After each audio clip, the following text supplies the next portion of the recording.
Paz do Senhor, meus irmãos, irmãs, Igreja de Cristo. Estaremos estudando hoje a terceira lição do trimestre, que traz por título O Despertamento Renova o Altar.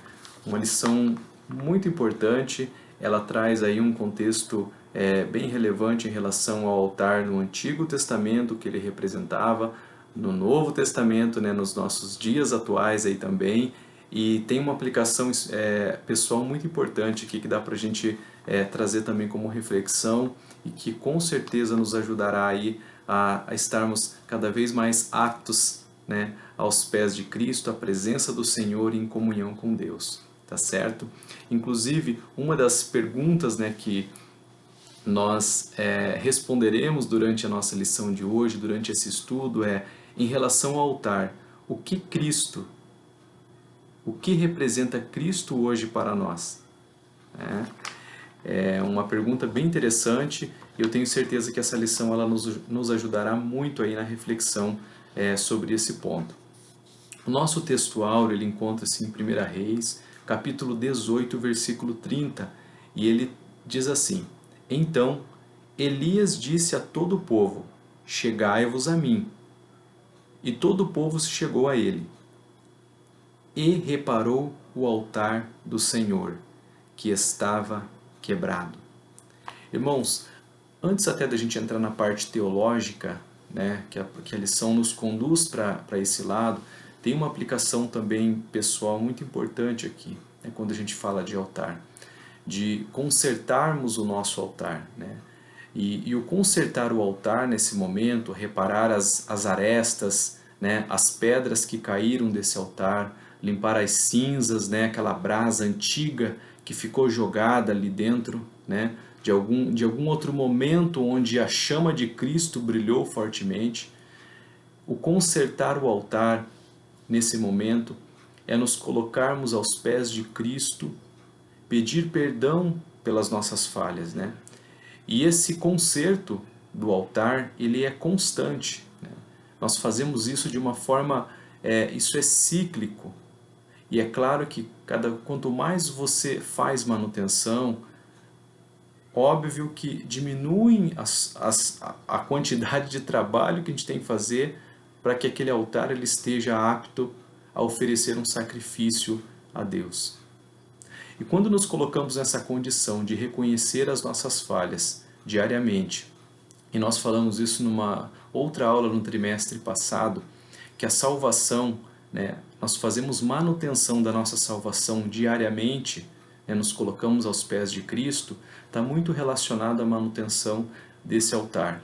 Para que a presença de Cristo ela brilhe, para que o fogo do Espírito Santo ele esteja cada vez mais forte, mais presente em nossa vida, em nós, como fazendo parte desse contato, dessa aproximação, melhorando essa intimidade com Deus. E a partir disso, nós temos contato através de Cristo, contato com o nosso Senhor Deus. E a nossa lição de hoje ela vai ajudar justamente nesse sentido, de trazer esse entendimento, contextualizando essa questão do altar. A nossa verdade prática ela diz assim, Satanás jamais derrotará o crente cujo altar é constantemente, essa é uma palavra muito importante, renovada pelo Espírito Santo.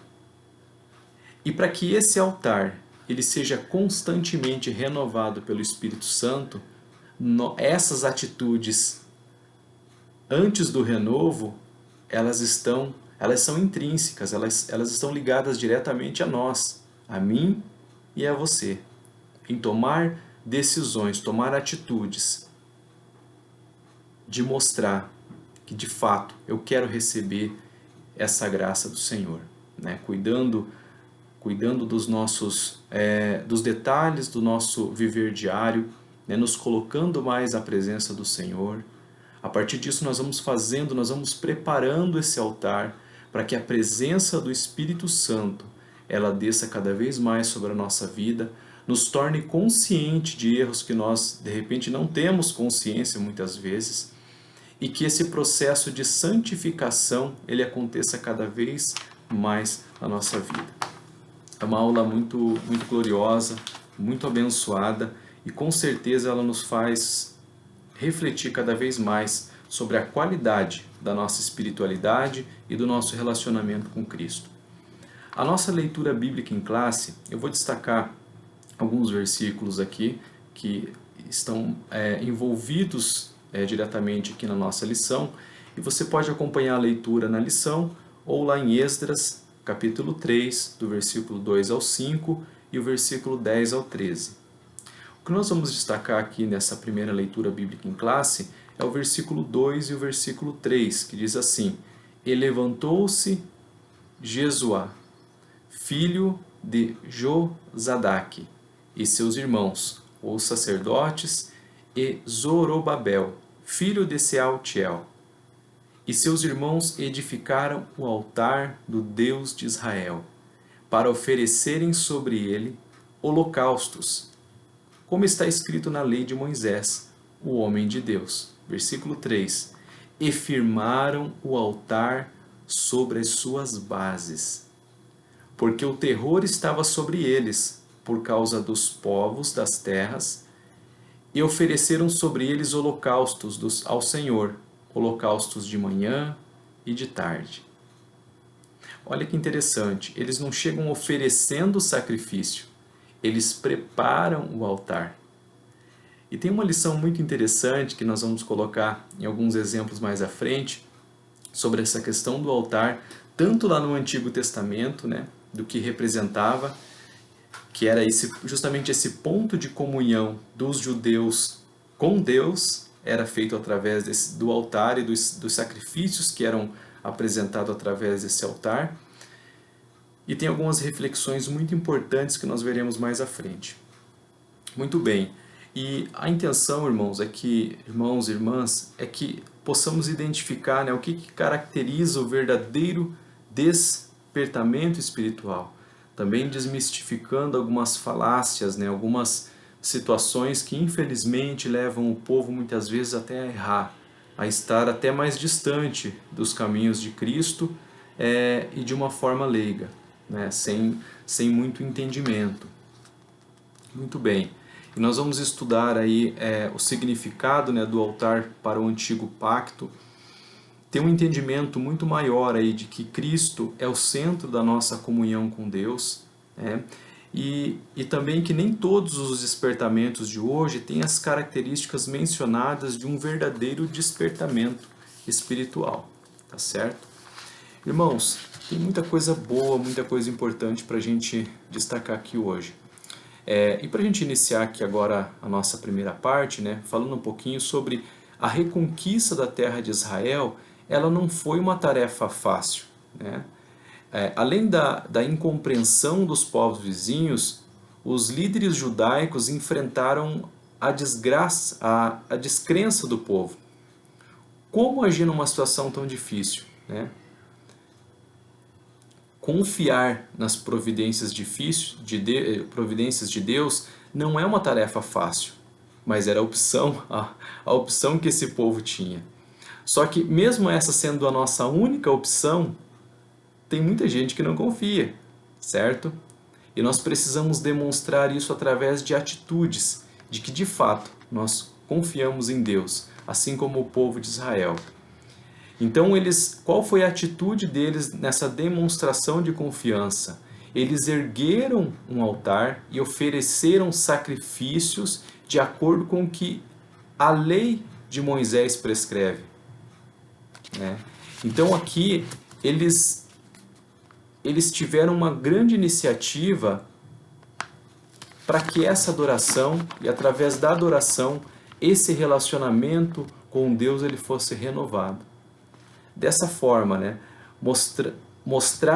eles mostraram aos adversários que o Senhor ainda lutava por eles. Então, por que temer? Às vezes encontramos-nos em situações muito parecidas, né? Há dificuldades por todos os lados, né? Avizinham-se tribulações e as angústias estão sempre presentes na nossa vida, inclusive no contexto que nós passamos hoje, né? em relação à pandemia, né, tudo que vem acontecendo. No entanto, quando erguemos o nosso altar, e isso é muito importante, o Senhor começa a operar em nosso meio, Ele começa a fazer as maravilhas. É hora de levantarmos o nosso altar, cada vez mais. E para quem às vezes, muitas pessoas, quem sabe, pensam assim, acho que agora vai ser mais fácil ser crente, né? É cada um na sua casa, buscando a Deus, culto online, você tem acesso a muita coisa. E talvez seja o contrário, irmãos. É agora que nós, como corpo de Cristo, mesmo distante, nós precisamos nos fortalecer, nos esforçar mais para nos colocarmos aos pés de Cristo e seguir em frente, e investir nesse relacionamento para que Cristo seja o nosso ponto de referência, de contato com Deus na prática. E nessa lição, nós iremos meditar, né, sobre um fato que caracteriza o verdadeiro despertamento. Trata-se da necessidade que os homens passam a sentir de se chegarem mais perto do altar de Deus, a fim de estarem cada vez mais perto de Deus. Ali no primeiro tópico, ele diz assim, ó, o despertamento conduz o homem ao altar. E o subtópico ali, para a gente já entrando aqui na lição, os judeus sentiam a necessidade do acesso a Deus que o altar lhes proporcionava. Olha que interessante, os judeus, eles tinham isso muito forte na cultura, na vida, né? Até porque não é o mesmo acesso que nós temos hoje através de Cristo a Deus. Então, o altar para eles tinha uma representatividade muito importante, muito importante. E toda a simbologia de conserto do altar, de limpeza, de oferecer sacrifício para que eles se sentissem mais próximos e tivessem isso como um ponto de conexão com Deus, deixava o povo esperançoso, deixava o povo mais confiante. E, consequentemente, quando isso era feito, né, dentro dos padrões que Moisés prescrevia na lei judaica, em relação aos sacrifícios, de como isso seria ofertado a Deus, com certeza a presença de Deus era com o povo de Israel. Olha que interessante, o propósito que traziam no coração ao retornarem do cativeiro precisava ser muito firme, porque estavam rodeados de inimigos cruéis. A Bíblia diz, lá em Esdras, capítulo 3, versículo 3, o terror estava sobre eles por causa dos povos da terra. Por isso mesmo, o povo sentia que precisava do acesso a Deus através do altar. Eles reconheciam muito, e principalmente pelo contexto que eles viviam, essa necessidade. Lá em Êxodo capítulo 29, versículo 43, diz assim, este será o holocausto contínuo perante o Senhor, onde vos encontrarei para falar contigo ali. Então os judeus agora almejavam essas bênçãos através do altar, através desse relacionamento com Deus, quando eles reconstruíam, quando eles faziam a manutenção desse altar.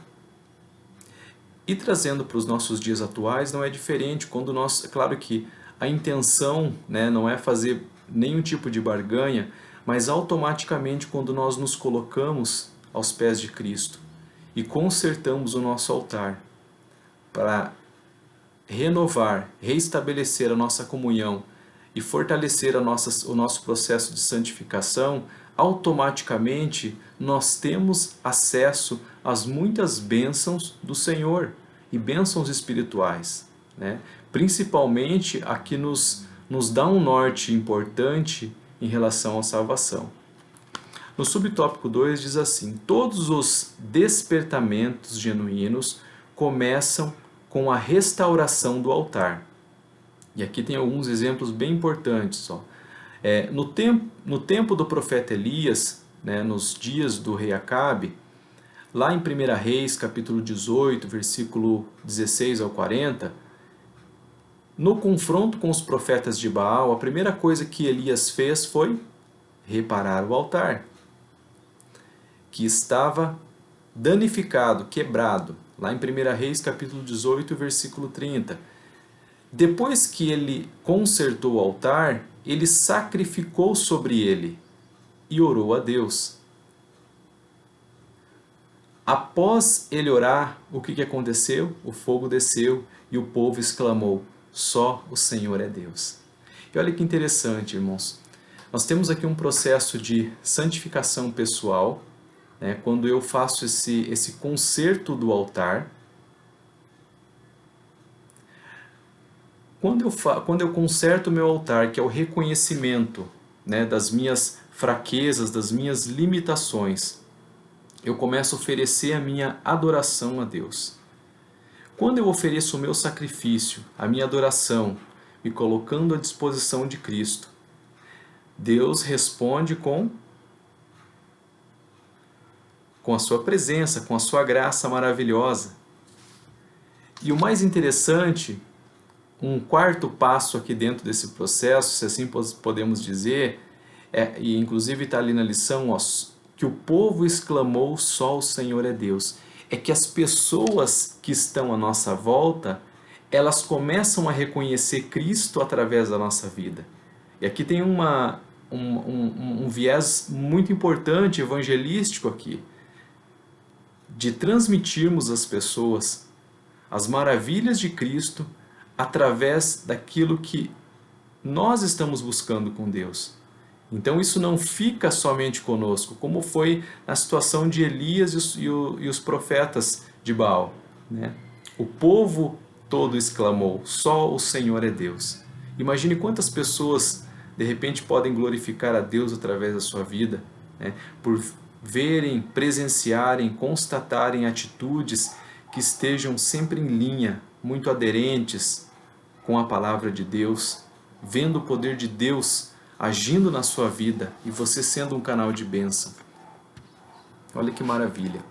Nós temos um outro exemplo também do rei Ezequias, né, quando ele assumiu o trono de Judá no primeiro ano, ele mandou purificar o templo, né, tirar toda a imundícia, tudo que tinha ali dentro. E em seguida, após, né, ele reconstruiu um modelo de altar, né, copiado de Damasco. Quando então os sacerdotes sacrificaram sobre o altar santificado, começou um novo cântico na casa de Deus. Então o altar ele tem assim um significado, né? Ele representa um ponto de relacionamento, contextualizando lá no Antigo Testamento, né, do povo de Israel com um Deus muito forte, onde eram apresentados os sacrifícios, tanto de pedidos, né, de perdão, quanto de adoração a Deus. Quando os judeus eles voltaram do cativeiro, construíram o altar sobre as suas antigas bases, do modo como manda a lei. Lá nós lemos essa referência na nossa leitura bíblica, né, em classe, lá em Esdras capítulo 3, o versículo 3. E sacrificaram holocaustos ao Senhor. A alegria foi grande entre os judeus, pois podiam de novo sacrificar a Deus e celebrar a festa dos tabernáculos. O culto a Deus havia recomeçado, coisa maravilhosa. A síntese do primeiro tópico diz assim: todos os despertamentos genuínos começam com a restauração do altar. Nós temos falado isso bastante nesse primeiro tópico. Por isso os judeus sentiam a necessidade de ter acesso a Deus através de um altar. Muito bem. E só trazendo algumas informações, meus queridos irmãos, assim, o altar, né, de acordo com as escrituras, era um lugar construído para se oferecer aí os sacrifícios de holocaustos, né, de animais, como nós citamos. Era um testemunho perpétuo, um favor. Sentia-se nele a manifestação divina, significava a presença de Deus, santificava as ofertas e era o lugar onde se realizava a comunhão dos fiéis com o Senhor. Muito bem, irmãos. Entrando aqui no tópico 2, né, já falando um pouquinho sobre Cristo, o centro da nossa comunhão com Deus, né, trazendo um pouquinho aqui para os nossos dias, para a nossa realidade, né, onde nós temos aqui uma, uma representação muito simples aqui, uma arte muito simples, né, de Cristo, né, o nosso ponto de comunhão com Deus, né? E a gente vai falar um pouquinho mais sobre esse processo agora, nesse subtópico 2 aqui, trazendo para os irmãos, tá ok? Vamos lá, irmãos. No templo do Antigo Testamento, né, o altar era o ponto central do culto a Deus. No tempo do Novo Testamento, o sacrifício de Jesus no Gólgota é o grande acontecimento para o qual o altar apontava profeticamente, né, sobre o Salvador. Paulo ele escreveu à igreja em Coríntio, né, primeiramente vos entreguei o que também recebi, que Cristo morreu por nós, por nossos pecados, segundo as Escrituras, lá em 1 Coríntios capítulo 15, versículo 3. Escreveu ainda, porque nada me propus saber entre vós, senão a Jesus, e este crucificado, 1 Coríntios, capítulo 2, versículo 2. Todas as coisas subsistem por ele, né? Para que em tudo Jesus tenha preeminência. Muito bem. Ali no subtópico 1, diz assim, ó, toda a Trindade atuou ativamente na morte expiatória de Jesus, que é o nosso ponto de relacionamento com Deus. Ó, o primeiro ali, o Pai Celestial, né, como que ele atuou nesse processo da morte expiatória de Jesus? Antes da fundação do mundo, o Pai planejou a obra redentora com o sacrifício de seu Filho. Na consumação dos séculos, enviou o seu Filho. Então o Pai participou diretamente do drama do Gólgota, lá em 2 Coríntios capítulo 5, versículo 19. Né? Infelizmente, por conta do pecado, de tudo que aconteceu no Jardim do Éden, e graças a Deus por isso também que houve um plano, já um planejamento de Deus na sua grandeza, na sua grande misericórdia, infinita misericórdia, já instituiu um plano para que a humanidade tivesse acesso à salvação. Né? A partir, é claro, né, de tudo que nós entendemos, compreendemos e acreditamos, aceitando a Cristo, recebendo essa graça maravilhosa do Senhor, pedindo perdão pelos nossos pecados e nos colocando à disposição do Senhor, fazendo manutenção desse processo de santificação até que Cristo venha ou até que nós venhamos a deixar essa terra. Tá certo? Ainda falando da Trindade, né? Cristo, o Filho de Deus, entregou-se a si mesmo em oferta e sacrifício. Ele levou nossos pecados sobre o madeiro, né? E padeceu para levar-nos a Deus. Então, Jesus Cristo, né, o próprio, que foi sacrificado para que através dessa expiação nós pudéssemos ser salvos, salvos pela graça, e estarmos ligados a Cristo. Ali, a terceira pessoa da Trindade, o Espírito Santo, ajudou o Filho a vencer todos os obstáculos que se levantaram contra ele, até chegar à cruz. Foi pelo Espírito Eterno que Jesus ofereceu a si mesmo, imaculado, a Deus. Muito bem. Coisa gloriosa, né, irmãos? No subtópico 2 diz assim, ó, o Espírito Santo quer, pelo despertamento, mostrar aos homens a grande vitória de Jesus no Gólgota. O Espírito Santo quer iluminar o entendimento dos homens para esta grande realidade. Depois de serdes iluminados, suportastes grande combate de aflições. Hebreus capítulo 10, versículo 32. Né? Então, o Espírito revela, Efésios 1,17, iluminando os olhos do nosso entendimento, para que saibamos a grandeza de seu poder sobre nós, que manifestou em Cristo, ressuscitando-o dos mortos. O Espírito Santo ele revelou a Pedro que Jesus era o Cristo, o Filho do Deus vivo. Mateus capítulo 16 e o versículo 16 e 17. Né? O Espírito ele ensina as profundidades do vitupério da cruz, quando Jesus, na estrada de Emaús, explicava aos seus discípulos o que as Escrituras escrevem sobre a sua morte. Os corações deles ardiam. Né? O Espírito ele explica o verdadeiro significado da morte de Jesus na cruz, sobre o infinito alcance do brado: está consumado. Deus confirmou essa palavra de seu Filho fazendo rasgar o véu de alto a baixo, né? Mostrando à humanidade um novo e vivo caminho, que havia sido possível pelo véu, isto é, pela carne de Jesus. Por meio dessa vitória, os principados e potestades satânicos foram despojados e Jesus triunfou sobre eles na cruz. Glória a Deus por isso. Por isso temos nele a vitória, né? Pela fé em Jesus Cristo podemos vencer o mundo, por causa do brado: está consumado. A justiça de Cristo agora é oferecida gratuitamente àqueles que creem em Jesus. Coisa maravilhosa, né, irmãos? Tinha todo um processo de aproximação que era incompleto no Antigo Testamento, e através da morte de Cristo nós temos acesso a essa graça tão maravilhosa, né? A essa justiça de Cristo, né? Que é ofertada nesse momento gratuitamente àqueles que creem em Jesus. E para finalizar aqui o segundo subtópico, o Espírito penetra todas as coisas.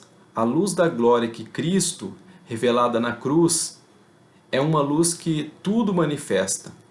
Então tem uma referência lá em Efésios capítulo 5, versículo 13.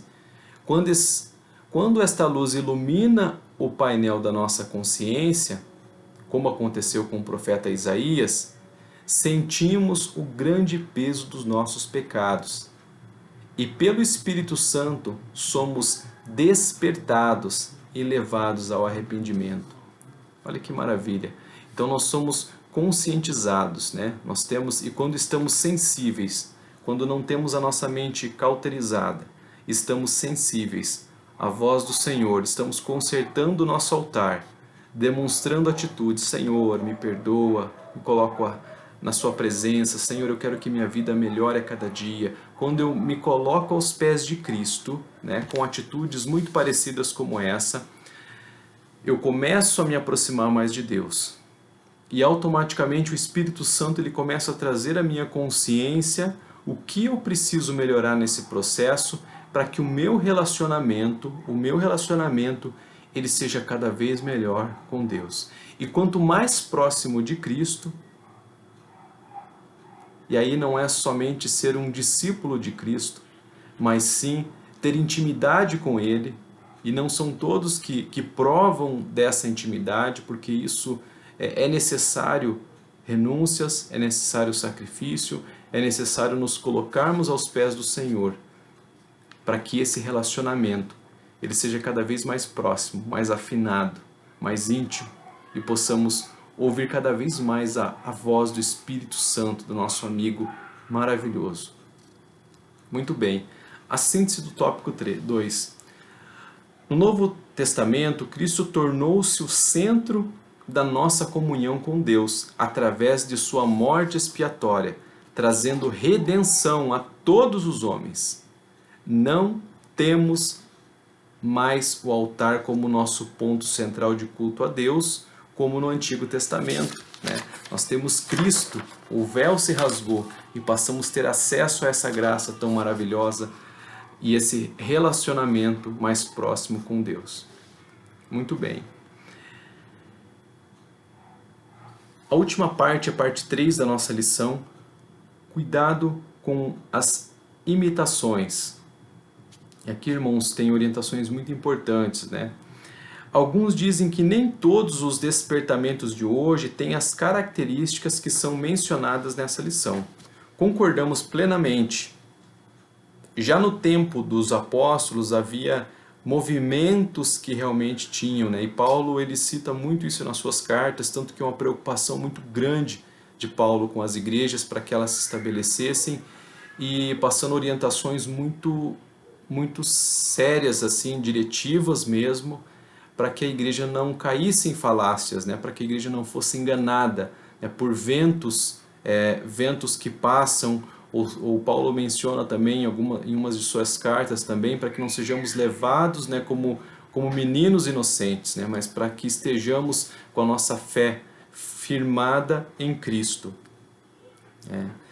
Também em nossos dias aparecem movimentos, entre aspas, né, que são imitações baratas do verdadeiro despertamento. Muitos desses movimentos eles empregam técnicas avançadas de dominações psicológicas, né, apelos sensacionalistas, e uma série de outras situações aí que levam essas pessoas que não participam da escola dominical, que não estudam a palavra do Senhor, a caírem nessas falácias, né? Serem enganados muitas vezes, serem levados simplesmente por momentos de emoção, quando que na verdade nós precisamos ter um relacionamento dia após dia mais próximo com Deus. E isso não acontece num passe de mágica, isso não acontece com palavras de autoafirmação, isso acontece com o estudo da palavra do Senhor, isso acontece quando nos colocamos aos pés de Cristo, né? Quando nos dedicamos a Deus. Então esses avivalistas, né, os especialistas, sabem com suas técnicas dominar o auditório e podem fazer o público rir, chorar, jubilar, né, pular, tudo que nós comentamos agora, e até imitar muitas vezes o batismo com o Espírito Santo, até colocando, de certa forma, disseminando apostasia em relação ao Evangelho, a tudo que é construído, né, no meio cristão. Uma de nossas igrejas sentiu-se obrigada a orientar os irmãos acerca de um movimento que faz suas reuniões, shows, né, com apresentações de cantores evangélicos. Nesses shows, dominados por aplausos, vaias, gritos, assovios, bebidas alcoólicas, jovens dançando e se requebrando, até mesmo muitas vezes de modo sensual, né? Cuidado, esse tipo de imitação ele pode fazer com que a glória de Deus ela se afaste cada vez mais, porque ela não condiz com os princípios bíblicos e com aquilo que estamos estudando e com o que estamos aprendendo. Todo movimento feito sem que o Espírito Santo esteja na direção não pode prosperar. É como uma tartaruga deitada de costas, né? Ela se movimenta, mas ela não sai do lugar. A síntese do tópico 3, ela diz assim, ó, o estudo sistemático da Bíblia é necessário para identificar os movimentos que não têm as características do verdadeiro despertamento espiritual. E nós, como bons cristãos, nós precisamos estar atentos cada vez mais para que a presença do Senhor, ela seja intensa em nossas vidas e possamos seguir o caminho sempre da verdade. Vamos estudar a Bíblia, ler a palavra do Senhor, nos colocar aos pés de Cristo, porque esse é o verdadeiro relacionamento. É dessa forma que não ficaremos vulneráveis às falsas doutrinas, aos falsos movimentos, né, de despertamento que a gente vê por aí. Tá certo? Em relação ao altar, uma pergunta que nós fizemos lá no início, né? O que representa Cristo hoje para nós, né? Representa o ponto central de nossa comunhão com Deus. Cristo representa o ponto central da nossa comunhão com Deus, né? Nós tivemos muitos exemplos aqui hoje, várias comparações, inclusive trazendo mais para aplicação pessoal em relação ao altar, né?